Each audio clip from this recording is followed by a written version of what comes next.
तो वहीं बीएसपी प्रमुख मायावती आज से शुरू करेंगे प्रचार। महाराष्ट्र के नागपुर में आज मायावती करेंगे रैली। नागपुर में बीएसपी प्रमुख मायावती की जनसभा है। बसपा सुप्रीमो यूपी की 40 सीटों पर खुद करेंगी रैली। बड़ी जानकारी, बड़ी खबर आप तक पहुंचा रहे हैं, जहां बीएसपी प्रमुख मायावती आज से शुरू करने जा रही है प्रचार प्रसार। महाराष्ट्र के नागपुर में आज मायावती रैली करती हुई नजर आएंगी। रैली की जो तैयारियां हैं वो पूरी हो चुकी हैं। नागपुर में बीएसपी प्रमुख मायावती की जनसभा है। बसपा सुप्रीमो यूपी की 40 सीटों पर खुद रैली करेंगी। लेकिन देखिए, एक तरफ जहां पर एनडीए, दूसरी तरफ इंडिया गठबंधन और तीसरे मोर्चे पर जो नजर आ रही हैं वो नजर आ रही हैं मायावती। क्योंकि देखिए, हर एक चीज में लेट लतीफी देखी बीएसपी की, क्योंकि जब प्रत्याशियों की लिस्ट निकाली जा रही थी, बहुत लंबे समय तक बीएसपी की तरफ से लिस्ट नहीं जारी की थी। ऐसे में देखना होगा कि बसपा सुप्रीमो मायावती ने किस तरीके से रणनीति तैयार की है लोकसभा चुनाव को लेकर, और जब वो रैली करती हुई नजर आएंगी तो अपनी रैली में जब संबोधन देंगी तो क्या कुछ खास बातें वो करने वाली हैं। महाराष्ट्र के नागपुर में आज रैली करती हुई नजर आएंगी। नागपुर में बीएसपी प्रमुख मायावती की जनसभा है। जनसभा को संबोधित करेंगी।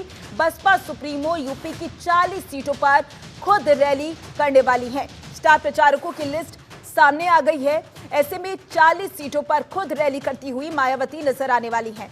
लोकसभा चुनाव है, सभी पार्टियां तैयारियों में जुटी हुई हैं। बीजेपी, कांग्रेस, समाजवादी पार्टी और बीएसपी। उत्तर प्रदेश में ये प्रमुख पार्टियां काफी महत्वपूर्ण हो जाती हैं, क्योंकि हर एक सीट को साधने की कोशिश हर एक पार्टी कर रही है। लेकिन किसको कितना फायदा मिलता है, ये देखने वाली बात होगी। ज्यादा जानकारी के लिए हमारे संवाददाता अवनीश हमारे साथ जुड़ चुके हैं। अवनीश, एक तरफ एनडीए, दूसरी तरफ इंडिया गठबंधन और तीसरी तरफ बीएसपी, क्या कुछ सियासी समीकरण? जी बिल्कुल, देखिए, अगर बसपा की बात करें तो बसपा मुखिया मायावती आज चुनावी अभियान की शुरुआत कर रही है। आज नागपुर में जनसभा करते हुए दिखाई देंगी। यानी बहुजन समाज पार्टी का जो प्रत्याशी है उसके पक्ष में माहौल बनाएंगे। और इसी क्रम में अगर देखा जाए तो मायावती ने साफ कर दिया है कि वो उत्तर प्रदेश से अपने चुनावी अभियान की शुरुआत करेंगी और करीब 12 लोकसभा क्षेत्रों के लिए 10 रैलियां वो करने वाली। सबसे पहले वो 14 अप्रैल से रैली की शुरुआत करेंगी और 23 अप्रैल तक इनकी तमाम जो रैलियां हैं उनकी तैयारी हो चुकी है। 14 अप्रैल को मुजफ्फरनगर और सहारनपुर में जनसभा करने वाली है। 15 अप्रैल को रामपुर और मुरादाबाद में जनसभा होगी। 16 अप्रैल को बिजनौर में जनसभा। 31 अप्रैल को मुरादनगर और अमरोहा में जनसभा होगी।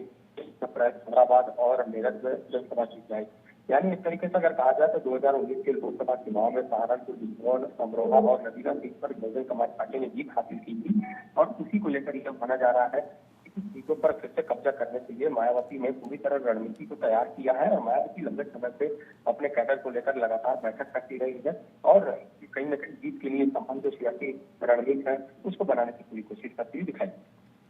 जी बिल्कुल, देखना होगा अवनीश की बसपा की तरफ से क्या कुछ तैयारियां की गई हैं और उन तैयारियों का जो असर है वो लोकसभा चुनाव में नजर आता है या फिर नहीं आता है।